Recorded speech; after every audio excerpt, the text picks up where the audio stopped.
Hi, it's Fred, co-host of the internet's third most popular Twilight Zone podcast, The Twilight Pwn. It's time once again for our annual holiday contest, and though the music you're hearing is Silver Bells, once again our contest is non-denominational. First, the prizes. We have 3. Prize number 3 is a gift pack. You get 2 awesome Twilight Zone action figures.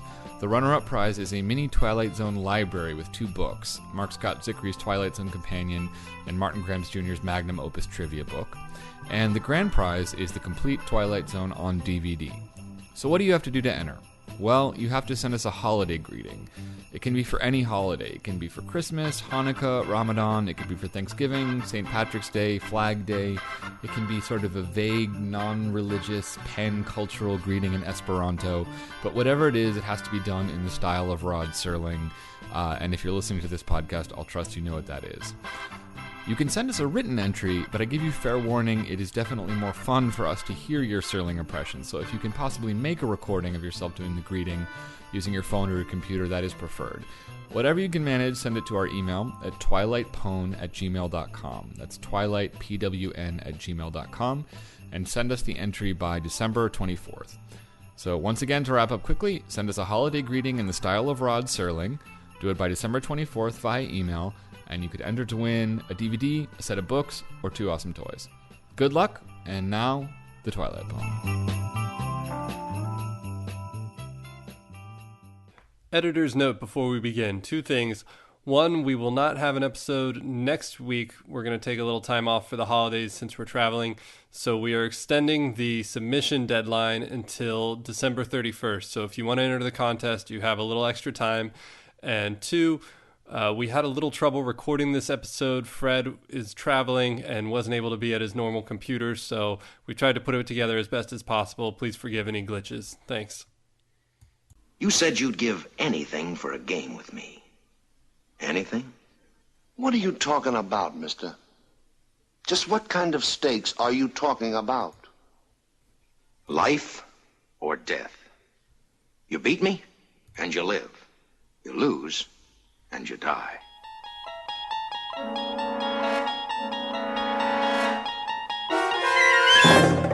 Hello, and welcome to the Twilight Pwn, a podcast that discusses each and every episode of the Twilight Zone. I'm Sugar Shack Johnny. I'm joined by my co-host, Cornbread Fred. How you doing, Cornbread? Doing good, Johnny. I did Google pool nicknames, and those were some of the more colorful ones. So, Do pool players like to eat cornbread? That's kind of confusing to me. Neither. What was your Sugar Shack? Sugar Shack Johnny. I could sort of imagine that vaguely having there's a pool house called the Sugar Shack, but like cornbread, your fingers would get sticky. I don't know. Right. I mean, I don't spend enough time in the billiard halls. I don't understand, but. Well, Merry Christmas, John. Taking a trip to the pool halls for Christmas because we used up all of our Christmas episodes accidentally throughout the rest of the year. We're going to be talking about, what's it called again? A Game of Pool, a 3rd season episode, the 70th of the production run, aired originally on October 13th, 1961, and I'm sure re-aired on December 25th, 1961. So, perfect episode. Great choice. Jesse Cardiff, pool shark. The best on Randolph Street, who will soon learn that trying to be the best at anything carries its own special risks, in or out of the Twilight Zone. Kind of like a trumpet farted or something like that. Weird sound. It's weird because it almost seems to imply that Serling told the joke, but he really didn't. You know what I mean? He's like, you could be the best or the worst in the Twilight Zone. And you're like, what? So we like to do our own Serling-style intros. I don't know who's first. I'm in California this week. You know, in our normal thing, I might be first, but under California time, maybe you're first. I don't know. That's true. It actually has been quite the California time. Because you did beat me by a couple time zones this time, so. True, yeah, exactly. I'll say that you're first. Meet Mr. Jesse No Nickname Cardiff, a Q-man, a billiard boy, a pool hall palooka with chalk on his hands, felt in his fingernails, and an itch in his soul to be the best in the world at a little game involving some colored balls and a big wooden stick. But in order to be the best, Cardiff must beat the best. And in order to beat the best, he must best the beast known as Fat's Fatty Fat, heaven's finest pool shark. Get ready for snakes, breaks, and banks on tonight's broadcast of the World 8-Ball Federation Championship, broadcast exclusively on The Twilight Zone 3. Nice. Cool. There's an old wives' tale about messing with the best and how it may lead to dying, perhaps just like the rest. But Jesse Cardiff is no wife, and he's not old. Mid-40s tops. Cardiff has spent his years perfecting the art of billiards. And though he may be the best in the world, if the world is defined by one block in Chicago, he's not as good as another guy who used to play pool on that same block in Chicago. The only way he can solve this dilemma is with a bet, with the following conditions. If Jesse loses, he dies. If he wins, he gets to tell the world that he beat a ghost at pool. It's precisely the kind of wager that only makes sense in the Twilight Zone. Pointing out a little flaw in the logic of this episode I hadn't quite pinned down. But exactly. Yeah, well, we'll get to that, I'm sure. So if you want to check this episode out, it's available on Netflix, Hulu, probably YouTube, and of course buy the DVDs and Blu-rays. But we are going to spoil it as we go forward with our world-famous recounting the plot segment, which begins now. We open in a pool hall. In a really nice pool hall, it must be said. You think so? Like, very clean. Oh, yeah. I mean, I've been in... not many, but I've been in some dingy pool halls. This place is well lit. It's clean. It's not smoky. This seems like a very reputable little pool hall. Yeah, they bet they drink Schweppes there. Schweppes on tap. It's funny because I actually feel like the pool halls I went to, kind of going to a pool hall when you're in high school is like bad, but not really. And I feel like the ones that I went to were pretty nice, but maybe they were just like bougie California pool halls. I've only been to a couple pool halls, really. I've been more to like dank bars with pool sharks, but got it, understood. I've been to more dank bars is what I mean by pool hall. That's really what I'm into. Yeah, exactly. Not really classy enough to be dive bars. Dank yeah, bars. Exactly. So we open on Jack Klugman making a cool trick shot on one of these well-lit tables. He pours himself a nice Schweppes in celebration, and then he begins rehearsing for his one-man show, 8-Ball Klugman Pocket. You see that?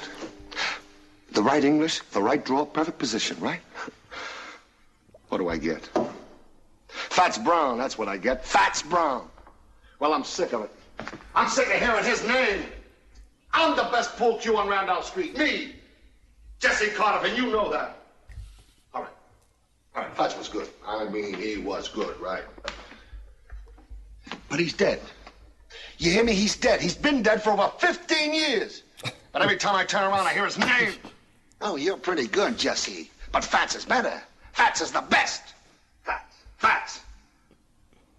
I'll say it again. Fats Brown is dead and buried in the ground. And if he was alive and in this room, I could beat him. I'd give anything to play him one game. How many, like, misguided high school seniors did this as, like, their dramatic monologue, do you think? It's kind of like a nerdy high school kid who's like, yeah, from something from the Twilight Zone, you know? Well, speaking as a guy who did stuff from Monty Python, I don't want to throw too many stones. Yeah, I believe I did, like, a poetry slam to try out for my high school play, so definitely a glass house dweller myself. Did they just not want to spring for the extra to just sit there and listen to him talk? Like, he's completely alone when he does that. It would have been very logical just to have an old guy standing there being like, yep, Fats was great, and then have him walk out, you know? I mean, I guess just the weirdness of a ghost walking in and then having having a ghost walk in and then the third person either has to not see them and you have to deal with all that mess, or you just have to have the person there but immediately walk off for no real reason. I don't know. I could imagine the person walking off after hearing that monologue. I don't know. Yeah, slowly backing away. I can picture that pretty clearly, actually. It's funny to imagine an era where people still discussed pool sharks 15 years after their deaths, you know, constantly, to the point where it's driving this guy crazy. Yeah, well, it was a different time. He's giving you the backstory very clearly, and that's, I guess, acceptable because this guy is, like, a very driven individual. But just how he even says, like, but Fats is dead. He died 15 years ago. Like, it's just really laying it all out for you. If he were to be here right now, he would definitely be a ghost. That's how dead he is. Yeah. And lo and behold, soon we do meet Fats Brown in a cutaway to some sort of, I don't know, is it heaven? Is it some sort of limbo, or where are we here? Well, yeah, it's, you know how, like, there's a the billiard hall in the Twilight Zone, or, the gas station in the Twilight Zone. This is the pool hall in heaven. Yeah, totally. There's sections of it. This is also. This is very clearly not the heaven posited by the episode The Hunt, because there's no barn dances. There's no no coon hunts. No coon hunts. It's merely a lot of swirling smoke and a billiards table. It strikes me as just heaven, but as the episode develops and we learn more, you could say it's more kind of like a weird purgatory. Yeah. We don't. Right now, we just think of it as heaven. Yeah. And Fats Brown is playing a little snooker in heaven, and we hear a receptionist voice call out for him to report to Lister's Pool Hall in Chicago, which, of course, is where Jack Klugman is. So we cut back, and who should walk in on Klugman's one-man show but Fats Brown himself. Got a copy of Variety, and the early reviews are not good. Yeah, exactly. Fats is there just to kind of talk him down. You know what I mean? This is no good, honey. We then get Serling's intro, which we've already heard. Rod just looks damn good, holding a pool cue and smoking a cigarette. He just looks... He's in his normal milieu. Yeah, he's in his element. Not on an airfield or in the jungle. This is where Serling looks great. And we have a little bit of dialogue about it can't be you, and we get through that relatively quickly. And Fats explains that he's there to challenge him to a game because he heard there was a challenge laid down. We should mention first of all that Fats is played by, of course, yeah, comedian Jonathan Winters in a dramatic role, and I believe before he really gets into the terms of the deal, he lays a little knowledge down about legends, which is kind of the main theme of this episode. So, but you're dead? Not really. As long as people talk about you, you're not really dead. As long as they speak your name, you continue. A legend doesn't die just because the man does. There's also a funny little bit where he says, yes, he says his full name, and then he says, Fats to my friends. I have very cruel friends. I don't know. How do you get the... Ugly to my friends. Big stupid jerk. Impotent to my friends. One of those nicknames where you're kind of that probably started cruel. I mean, it's become something, tender and sweet, but that didn't start off that way. Jesse talks about various elements of Fats' legend. In this little segment, he mentions something about Fats hitting a 9-ball bank, which he says is an impossible shot. And I did a little bit of Googling just to see if that was impossible or possible. And it's actually surprisingly hard to figure out. It went far beyond my normal Google rule for this show of looking at the first page and seeing if I could figure it out. Right. But there was a really funny online pool sharks forum. And there was a guy named Fastlarry Gunninger who talked about hitting an 11 bank shot in this long tirade. Oh, come on, Fastlarry. But he goes into this really long tirade about heated tables and physics professors at Georgia Tech University and how people stole all his ideas and stuff. And he ends it with this really beautiful quote. At the very end of this 3-page diatribe about his 11 bank shot, he says, "Rack 'em sausage, go play fast and loose, ride 'em hard, put 'em up wet, die free. In time, it's all dust in the wind anyway. Email fastlarry@bellsouth.net." I don't know. Just like that. So it kind of takes the punch out of your live free, die hard quote when you end with email fastlarry@bellsouth.net. But whatever. I just feel kind of our Christmas episode is going to be lacking now if we don't have Fast Larry on at the end. Yeah, true. All right, I'll make some calls. It's going to cost us, though. Based on the diatribe I read, I don't think Fast Larry talks for free. You say I don't want to be the best bad enough, but you're wrong. Oh, boy, are you wrong. Do you know how many hours, how many years, how much of myself I put into this game? How many nights I slept on that table right there? Yeah, I did that. I made a deal with the owner so I could practice after the place closed. I haven't been to the movies in years. I haven't dated a girl, read a book, because it would take time away from the game. Still talking, nothing else. I'm good, mister. I'm good. I don't know. I do like that delivery. Nice. I mean, they're good actors, It's just, I just enjoy the, I haven't seen a movie. I don't know how serial ends. It's just very, I did think about that, and when he was talking about how much time he's put in, it reminded me of the Malcolm Gladwell little thing that's entered the popular culture zeitgeist about the 10,000 hours supposedly people who are at the top of their field have dedicated at least 10,000 hours of, practice to it. Kind of thinking about how much time we've put into this podcast. I think we're short of that. Certainly feels like we should be getting to mastery, but I don't think we're there yet. I'll have to talk to Tom Elliott about that one. So they agree to play, and of course, Jesse wants to know what the stakes are, and Fats explains that it's life or death. So very appropriate. If Fats wins, then Jesse dies. And if Fats loses, then Jesse stays alive. And Fats dies some more. Yeah, exactly. It's a confusing scenario. It's kind of like one of those like heads I win, tails you lose type of deals that like the other party isn't supposed to think through too clearly. Fats doesn't really lose anything either way. It's just, but Jesse's the one who really wants to play him. Yeah. So if he wants to get this opportunity, he's got to put his life on the line. Yeah, exactly.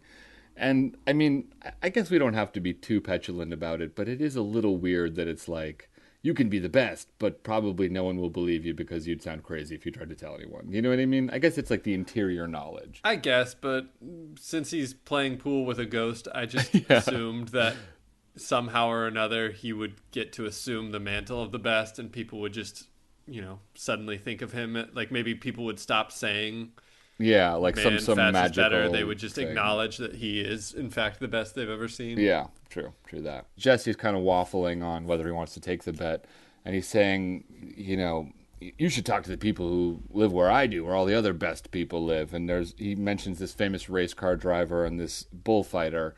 And I Googled them, and thankfully they were on the first page. So, and they're both real. We would have done the worst serial podcast. Yeah, exactly. It's like do 2 Google searches, run out of steam. I don't know. Dun. Adnan Syed is a man who's in prison. The end. We haven't been able to figure out where, and there's frankly a lot of people named Adnan Syed, surprisingly, when you Google. So I don't know what to tell you. Yeah, sorry. You're on your own. So basically the same as... So many questions left unanswered. Yeah. So many questions that could be solved with scrolling down on the menu. We'll never really know. Anyway, but both of the people he mentions, the car driver and the bullfighter, are real people. The bullfighter actually is this guy named Manolete, who actually died in the ring. So I thought that was kind of like a well-chosen example, someone who like pursued being the best to actual death. Can you really be the best if you died doing it? Touché. I mean, it's kind of an interesting question. I mean, especially for a bullfighter when it is like a life or death sport. I mean, if you get killed, like, obviously the bull won that one. Yeah, true. It's kind of funny because it's kind of like in bullfighting, it's kind of like you either basically live or die. You know what I mean? It's like the best is like living with panache. Right. So yeah, good point. Maybe he's not the best. So eventually Jesse breaks down and decides he's got to take on Fats. And we know Fats means business because he breaks out a visor. His little accountant outfit with a vest and the little ties at the elbow. Yeah. And he gets real brag-ass about his pool cue. It was apparently made by a shaman from St. Louis. Right. I was actually kind of let down because he talks about the finest fencers get their blades made in Lima. And then he's like, I bought this in St. Louis. Like, it doesn't quite have the cachet. How exotic. I know. He says he bought it for $600, which means it's time for... inflation. Calculation. To calculate the inflation on this one, he says he bought it for $600. Now, the tricky thing is that he probably didn't buy it. We don't know when. Exactly, but somebody on YouTube did this for me and suggested that he bought it in roughly 1926. Although it's actually probably further back than that. It's roughly in that realm, which equals about $7,500 today. Well, why do we say because he died 15 years ago? Okay, so it was 1961. So that puts it at like 47. Right. So, yes, 61 minus 15, and 47. And then he used it for his living. He made his living with it for 35 years. But that doesn't mean that he bought it in 1912. You know what I mean? Yeah, and I mean, he probably had to work himself up to a $600 cue. Yeah.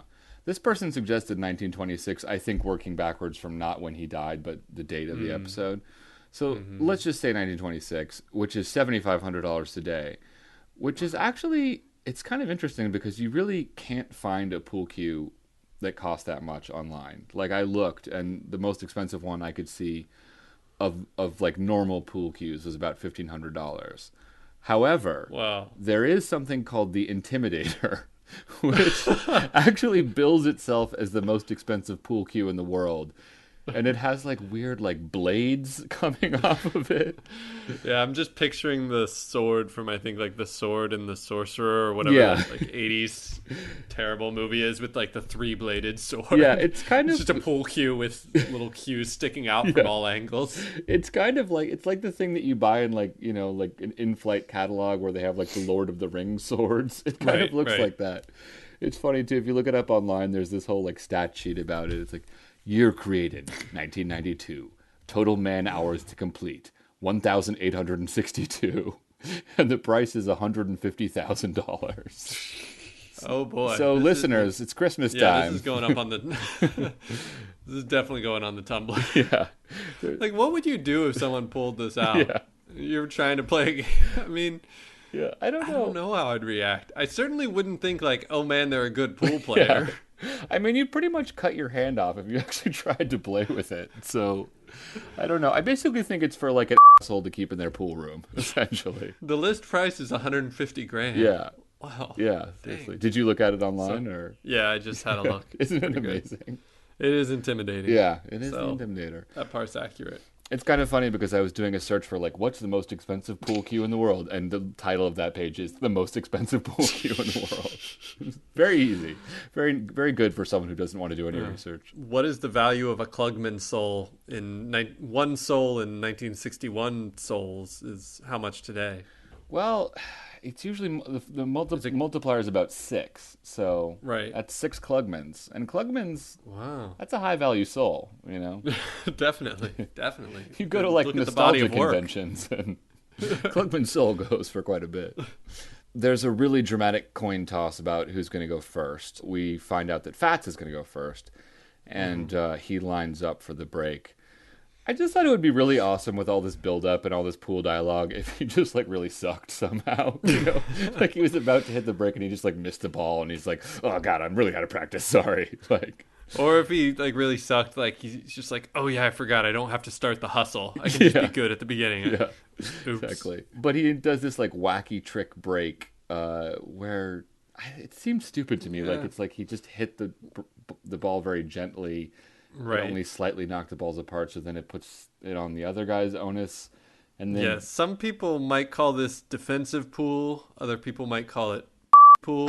It's a weird first step from a master pool player. It's like a very, very turtley kind of move to do. Yeah, it's kind of like a weird, like, passive-aggressive start. It's like when you go up against, like, you know, the absolute best person in the world, you don't expect them to go like, yeah, I hit it really soft. And honestly, would like Fats get the legend of being the best ever if he played like such a cruddy game? Like, I don't know. I don't think people look back fondly on people who, you know, game the system and play as defensively as possible. Well, and the funny thing too is that like I don't get the point of it because Klugman just does the same shot, and I just feel like you could basically do that ad infinitum. You know what I mean? Yeah, I know. Anyway.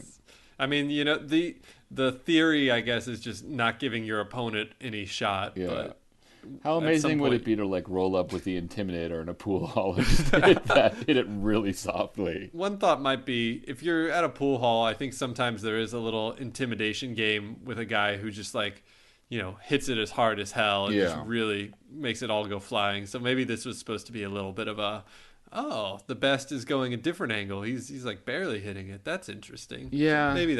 Maybe. I agree, but I feel like he needs to kind of like, you know, set the ground before he does that. You know what I mean? Like they haven't really exactly established Fats as a good pool player except for the visor and the, you know, $6 million and Jesse saying very clearly. I know, Fats but is you know but like you know, the first thing that you see him do is pretty meaningful, and the first thing you see him do is a real like puss move. So I don't know.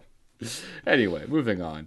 They start playing and talking a little bit of trash, and we get a little bit more of Klugman's one-man show about how he was like a sad nerd and no one loved him until he started playing pool. Do you feel like you kind of like knew that guy in high school? You know, like someone who was like really socially awkward, but they just like really mastered this one specific thing?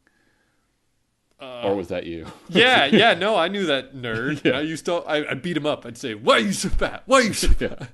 I don't know. It's just like a funny, like, I feel like this is like people who get really good at pool. Like, it's almost like there was a guy in my high school who was kind of like this. I'm thinking of him specifically. Like, he was very awkward and weird, but he was always like trying to manipulate social situations so we'd all go play pool. You know what I mean? Yeah. So like he could be really good, but kind of like no one else was really that good, and it was never that much fun. But he'd always be like, "Hey guys, want to hit the pool hall?" Or like, you know, a place where there would be pool. I don't know. Maybe that's just me. Well, if we're going to this sidebar, I figured I need to work this in at some point. So I don't want to name any names, but someone I know for a while had a bit of a drinking problem, and I remember I went to visit them. Not Fred, but someone I know. Sure. But I went to visit them, and they were like, "Let's go to the bar. They got a pool table. It's fun." I was like, "Okay." And I went down, and I'd never known this person to be particularly good at pool, and we got there, and they were suddenly making trick shots, and like everybody knew them, and they were really, really good at pool. And I suddenly became like the townspeople from The Music Man, where I was like, it made me realize, like, oh my God, he's been spending so much time at the bar, hasn't he? Like, because so I felt very like, this pool is no good. It's weird. This is like not very befitting for our Christmas special. It's just like us talking to our friends. You know that other guy who went to NYU who smelled weird? Yeah. So when an episode of anything is about pool, you know you're going to get a montage of people playing pool and reacting to pool stuff happening. Right. We get that montage. And at the beginning, it seems that Klugman is taking Fats to the cleaners. But the game is young, and perhaps Fats was just snaking him. Two questions that arise from this montage. First, do you have any thoughts on Fats's use of the bridge? Yeah, are you allowed to use a bridge in competitive pools? I don't actually know. You are, right? So, I Googled this because whenever I've played and wanted to use the bridge, I've been looked down on and called, a big sissy and stuff. So I did some Googling, and from the, first link I clicked, basically, the people who were competitors said that, in fact, the bridge is totally valid and that people who mock it usually are not that actually knowledgeable about pool or don't really understand its uses. They did say that sometimes people prefer not to use the bridge, not because it's like a weak move, but because it's actually kind of hard to master, like to do it properly, and that sometimes it's easier to just lean or something. Yeah. Well, the next time someone calls you on it, definitely say, guys, in doing research on my Twilight Zone podcast, I discovered that. I don't think people are going to be talking too much crap when I line up the Intimidator over the bridge. True that. Yeah, when I have my like Intimidator, bridge add-on kit. The most expensive bridge ever made. Man hours 3,000.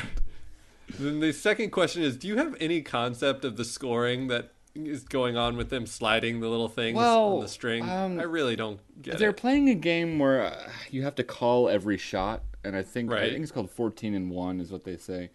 And I think basically just like, I guess maybe every time you win a rack or every time you sink a ball, you get 1 point and you play to 300 or something like that. So it seems like a long game, Yeah, I just didn't see the like denominators of the little things on the string that were indicating we were getting closer or further away from 300. Were there like 600 of those little tokens? Then the thing just goes all the way around the bar. Right. I don't know. I think it's basically like every time you get a ball, you get to slide some on your side, and then there's little markers that indicate 10, 50, and so forth. So it's like it's composed of many racks, Okay. So Fat starts coming from behind, and he's doing great. And we get some more canted angles and sweaty faces and trick shots. And we're down to the final rack. He needs to sink 4 balls, and Klugman only needs to sink 1. But luckily for the plot, Klugman misses his shot, and Winters starts racking him up, and they're down to the last ball. And they're both sweating like crazy. So that box has been ticked. You're sweating. Why are you so nervous? Oh, for reasons I'm afraid you wouldn't understand. Oh, no, I understand all right. You're in one of those Twilight Zone episodes, aren't you? Yeah, exactly. I get it. Yeah. Winter starts throwing some head games at Klugman around this time. Yeah. You know something, Jesse? There's more to life than this pool hall. It isn't right you're being all cooped up in here like this. You ought to get out a little, see what's going on. You didn't get to be the best sitting on a park bench. Spent a lot of time with that cue in your hands. Of course I did. But I took time out to live, too.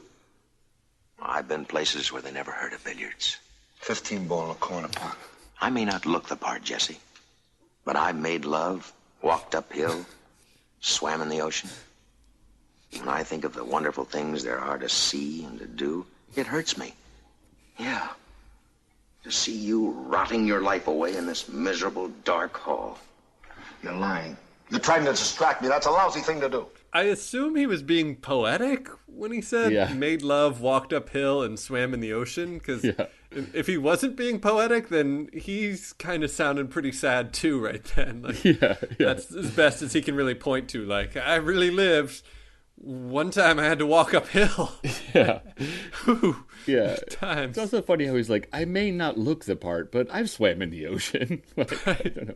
I walked uphill once, and one time I made love. Like, it's a very, I mean, it's definitely being poetic. Like, I've made love across the scope of many years, but it has a strange feeling. Like, I did that once. Didn't like it. You know, my bucket list is a little more extensive, is all I'm saying, you know? Yeah, if I tagged those 3, I wouldn't call it a day. Yeah. I think I've already tagged, 2 out of 3. You're enjoying your time in California right next to the ocean there, Fred? Yep, sure am. Cool. Anyway, beautiful, hilly California. I just walk uphill, jump in the ocean, and walk back up a hill to get home. I am living. So anyway, when that inspirational speech fails to throw Klugman off his game, Winter starts being a little bitch about it and like throws down his stick. It's just like, is this really, I mean, I understand that there are extenuating circumstances here, but is this really like behavior befitting the like best pool player in the world to like sneeze on the person about to take their shot, you know? Maybe this kind of is a little bit of a critique of legends in general. Yeah. Like, once a person becomes a legend, we build them up as this like golden idol of infallible and they're the best, but you know, sometimes the best get there by cutting some corners, playing a little dirty, maybe, and taking pool performance enhancing drugs. Right. It means a lot to you, doesn't it? Even as a dead man, have your name up there, the unbeatable champ of all times. Carries certain satisfactions, yes. I'll give you a chance at my crown, Jesse, but only if you're willing to stake your life on the game, Jesse. Couldn't be a nice, friendly little game, huh? I take them as I find them. To you, pool is not a nice, friendly game. It's a win at any price affair. I acted accordingly. Oh, it didn't do you any good. You know, Jesse, there's still 1 ball on the table, and it's taking you a mighty long time to get at it. Why? You wouldn't believe this, Jesse, but personally, I'd like to see you win. Yeah. Believe me, I've only been doing my job. Someone has to keep the flame. Someone has to weed out those who haven't got what it takes. You see, the champions, the legends, they serve as a purpose, a challenge, an incentive. We're down to the final shot. Fat starts trying to like talk Jesse out of it in a weird way. He even kind of seems to allude to some sort of weird legal requirement. Like he's like, you can back off. And Jesse's like, why are you telling me that? And he's like, I was required to notify you. I'm required by the Nevada Gaming Commission. Yeah, exactly. Jesse doesn't back out and he sinks the final shot and he won. And Fats gets all passive aggressive, kind of being like, you know, I'm happy for you. Just, it's a real, like, great sore loser thing to be like, yeah, you really needed that win, didn't you? I'm really happy for you. And he disappears into the mist. And Klugman finishes up his one-man show. And then we get a little bit of a twist. Yeah, he starts saying his name over and over. And then it slowly becomes the receptionist saying the name Jesse Cardiff. Jesse Cardiff. And so he's now billiard purgatory. He's taken over Fats's role, and he looks quite beat out. He looks sort of Willie Loman-esque. And then we get Serling's outro. Mr. Jesse Cardiff, who became a legend by beating one. But it was found out after his funeral that being the best of anything carries with it a special obligation to keep on proving it. Mr. Fats Brown, on the other hand, having relinquished the champion's mantle, has gone fishing. These are the ground rules in the Twilight Zone. These are the deeply confusing ground rules in the Twilight Zone. Mr. Fats Brown, having relinquished it, went straight to hell. I don't know. Right. So, since we're still kind of in the plot here, was the implication that Jack Klugman just dies right away, or was it, many years later when he dies a happy old pool-playing man, he then goes to purgatory? Like, did they just kill him right there? I think we can assume that he does live out his days for a while, getting to have the glory of being the best, and then he just gets stuck when he dies in that. It's also kind of confusing because in the scene where he's in pool purgatory, we see that he's the age he was during the episode. So clearly they they make you young again to the age that you were when you assumed the mantle of the championship, I guess. Yeah, or maybe he got hit by a bus the next day. It's hard to say. I mean, exactly true. It is the Twilight Zone. So I don't know. The funniest thing to me about this episode is what a weird, confusing, it's almost like a lost LSAT logic puzzle to figure out the deception that Fats is making, because it's if it's not a good thing to be stuck in heaven playing pool all the time, then why doesn't he just throw the game? You know what I mean? Right. I feel like we've actually discussed this. Oh, we discussed this in person. Ago. Yes, exactly. Our college selves weren't able to figure it out, so we're revisiting it now.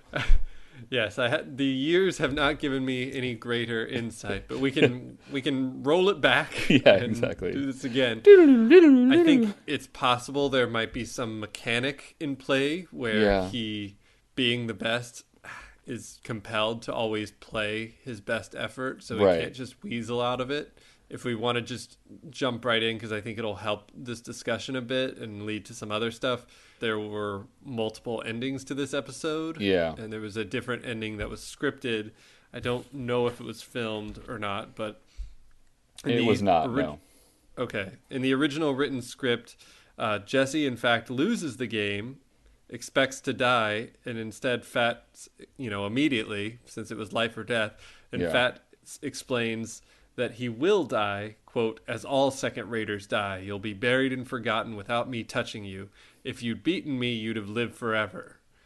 Now, with that in mind, I feel like that ending makes everything fit and make a little more sense. Yeah. Because then you can just say that, everything Winters is saying about, oh, maybe you shouldn't win or blah, blah, blah. Then you can chalk it all up to head games, and he wants to be the best, and he gets to stay where he is. Yeah. And so when you put in him being like, free at last at the very end, it's like, wait, what? Yeah. What's happening? And it's it's not just that he plays very well, but he basically cheats to win, right? And then he's glad when he loses. It's he takes every effort down to sneezing on Jesse. And it's also weird because it really makes being the best at something seem bad. Right. The moral of the story is accept mediocrity, essentially, because it's kind of a pain in the ass to be the best. If you are the best and you've dedicated your entire life to pool,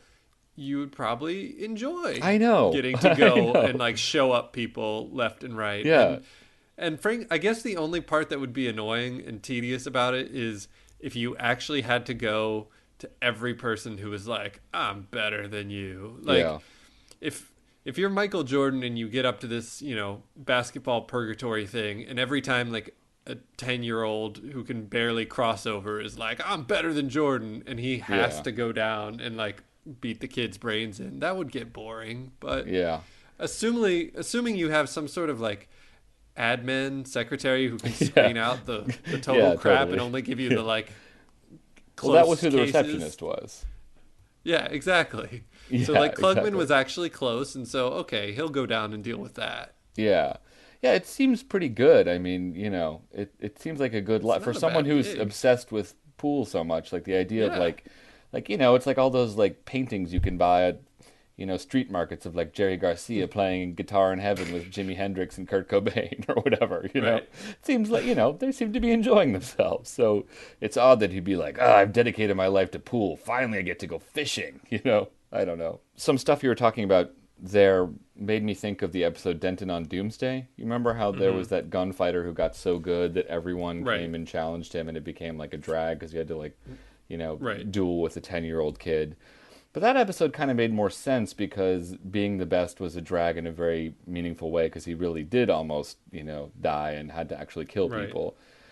In this one, it's like the drag of being the best is very like shoehorned in there, Right. The monotony of having to play the game that you have dedicated your life to and want to do. Yeah. So it's a little awkward. One thing I thought was interesting about it is the concept of like how someone who's dead is fixed as just being great in a way. And that's not really what the episode is talking about, but it's, a classic thing of like, it's impossible to be as good as the legends who have already died because their position is fixed, whereas your position is kind of like in flux. I don't think that's really what the episode was talking about, but it is true that legends who have passed on will always have a certain cachet just because, I mean, it's hard to be fully appreciated in your own time because you don't have the context. So I'm certainly counting on that for this podcast. Yes, exactly. Exactly. I will say that it'll be like the first folios, I'm sure. Yeah, exactly.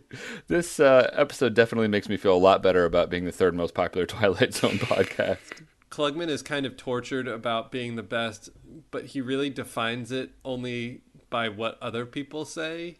Yeah. So it kind of makes the whole episode kind of a very internal struggle, even though he's got this external ghost coming at him. But what he really wants at base is validation of his own belief that he's the best. And he's seeking that through, having other people say it. But it kind of made me think, like, if you are the best, do you need other people to tell you that you're the best? And like, is this a metaphor of like, because you say, well, the ghost, no one's going to believe he beat a ghost, but like, will it give him that bit of confidence that will actually make him the best?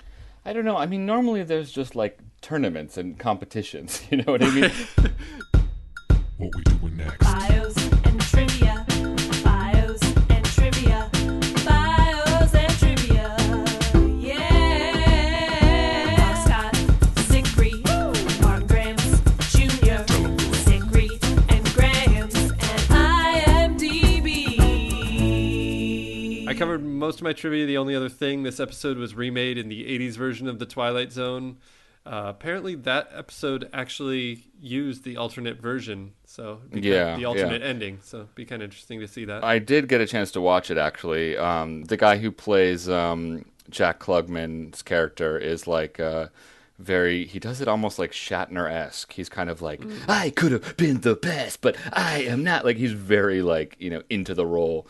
And it plays sort of like, the episode actually kind of makes more sense because it has an ending that I would think is logical, or the end of the episode kind of makes more sense, but since the rest of the episode isn't as good, it doesn't have as good actors, and obviously it's kind of shot in crappy 80s color, even though it has a more logical ending, it's still obviously far worse. What's actually interesting is that George Clayton Johnson, the writer, filmed a version of this episode because he kind of felt like they never got it right. Like he fought with Rod to make the ending his own, and Rod just kind of, stuck to his guns. But he has a quote in the Martin Graham's book, George Clayton Johnson. He says, "Rod thought it was cute. I thought it was dismal." So, and he also felt like the 80s version didn't do it right, so he kind of like filmed his own at like, I don't know, using UCLA actors or something. And I tried to find that version, but I couldn't. According to people who have seen it online, they say it is the worst of the three, but I don't know. Interesting. Any other trivia? Yeah, apparently there was a scene where Fats has a girlfriend in Limbo, described as age 19 to 24, tall, blonde, showgirl type, but it got cut. I would hope so. Would that? Yeah. She just transfer to Jack Klugman? That's creepy and weird. Awkward. And one thing that's interesting is that George Clayton Johnson was influenced by the book The Hustler. And the movie version of The Hustler came out within a month of this episode of The Twilight Zone. Interesting. And it was directed by the grandfather of a mutual friend of ours. So there you go. Yes, indeed. And finally, apparently there's an episode of Star Trek Enterprise that references this episode, but I refuse to watch that horrible bastardized version of Star Trek, so I won't go into any more detail. What about bios? Jack Klugman played Jesse Cardiff. We talked about him in Death Ship. He was also in Praise of Pip and A Passage for Trumpet. Jonathan Winters played Fats Brown. He made 10 Grammy-nominated comedy recordings. He won ones. I thought this was kind of neat. He had the same spouse for over 60 years. Wow. Yeah, it's kind of cool. Especially because kind of the known elephant in the room with Jonathan Winters is he was manic depressive, and actually he's still no, he passed away recently. Passed away, yeah. But he was hospitalized a couple of times, but he was totally, I think that was in the 60s. He had his stuff under control, and he was known as one of the best improv comedians of all time. Like not really like improv like Whose Line Is It Anyway, but just like quick on your feet kind of improvisation. In 2000, he won the Mark Twain Prize for American Humor. His career, according to IMDb, his career started as the result of a lost wristwatch. About 6 or 7 months after his marriage to his wife, the newlyweds, he lost his wristwatch, and they couldn't afford to buy a new one. But then his wife saw there was a talent contest with a prize that was a wristwatch, so she encouraged him to go down and win it, which he did, and his career went off from there, which I read because I felt like it had kind of a weird, almost Gift of the Magi feel to it. So that's as close as we get to Christmas here. So. Yeah, cool. Klugman kind of just did Klugman stuff. He was good as usual. This was Winters playing a dramatic role, was a little out of his comfort zone. Fred, what did you think? I thought he did very well, and he brought kind of a light comedy to a more dramatic role. It doesn't strike me as like it's not like Hamlet or anything, you know? I think we talked about this way back when. I think he does overall a really good job. I think he over emotes with the eyebrows. There's some scenes where the eyebrows just can't sit still, and I think he's kind of using the eyebrows in lieu of some other acting technique or something. Like he just really, really emphasizes that. He's really selling the eyebrows. Written by George Clayton Johnson, directed by Buzz Kulick, who's most famous as the father of Danny Kulick. Also known as Jojo Kulick. Yeah. He did 9 episodes total. We've discussed him, and on Thursday we leave for home, and probably another 1 or 2. And that brings us to the Inevitable. MST3K. So we like to find connections between the episodes that we discuss in the television show Mystery Science Theater 3000. This week, this is a little tenuous. The episode featured music by Jerry Goldsmith, a famed composer for a lot of films. Jerry's son Joel composed the music for the 7th season episode Laser Blast. So pretty tenuous. It's the best we could do. So that brings us to the ratings. IMDb gives this episode an 8.1. Fred, what do you think? I thought it was pretty good. I mean, the gaping logical problem of the nonsensical nature of Jonathan Winters' gamble is obviously a problem, but it's really fun. I don't know. It just like bounces along pleasantly, and the performances are really enjoyable, and I just like seeing all the trick pool shots. So it's like one of these that's like not a classic, but it's just pure fun. So I would say like an 8- or something. Yeah, I'm pretty close. I think it's a 2-character piece. They have fun with it. It's enjoyable. The story hums along well. Unfortunately, I do think the other ending would make this a better episode, but I don't think the ending they have makes it like terrible. It just kind of creates some plot hole problems, but it's not like horrible.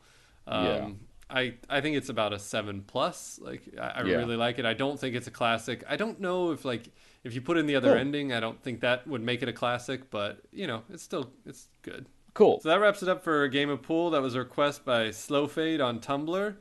Next week we might end up taking a break. We're not sure based on New Year's and the holidays. We'll do our best.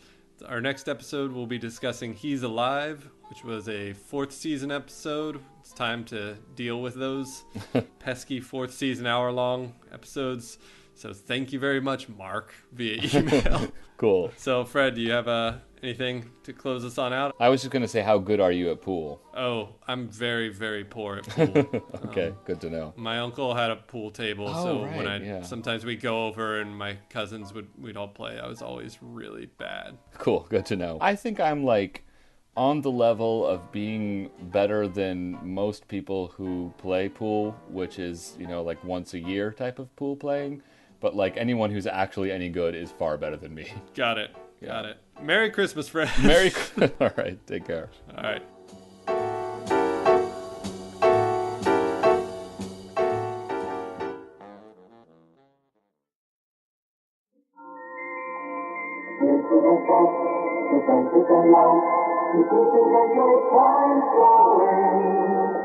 Nothing does it like Canada Dry. The mixer to keep on going and going. The best flavor. Popping up flavors you can find. Reach out to Canada Dry. Why mix the best and the best you can buy?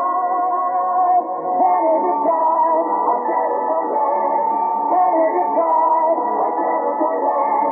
Keep the great times going this holiday season with sparkling Canada Dry mixers. Crisp, clear club soda, smooth tasting tonic water, and tangy bitter lemon.